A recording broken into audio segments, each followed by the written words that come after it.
Mineşşeytanirracim. Bismillahü ekber. Allahu ekber. Bize yağdırsana ne olur. Kar olsun bugün ya da yarın. Allah'ım ne olur bize kar yağdırsın. Allah'ım ne olur. Bizim her yer bembeyaz olsun. Ne olur bize kar yağdırsın. Ne olur. Niye kar yağmıyor? Anneciğim öyle hemen söyledin diye olmaz ki, zaten kış ayındayız, belki yağar. Biraz önce yağmıştı. Yarın mı ya? Böyle küçük küçük uçuşuyor böyle havalarda, görüyor musun? Anne yarın mı kar olacak? Yarın olabilir, yağabilir.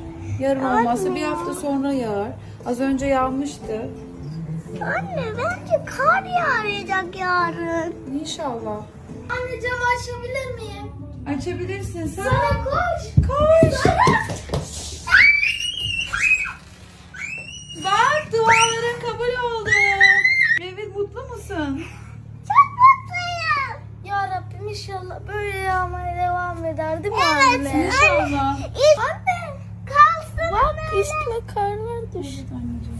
Anne ya çok mutluyum. Ya Rabbi sana çok teşekkür ederim. Allah'ım teşekkür ederim. Böyle yağdırmaya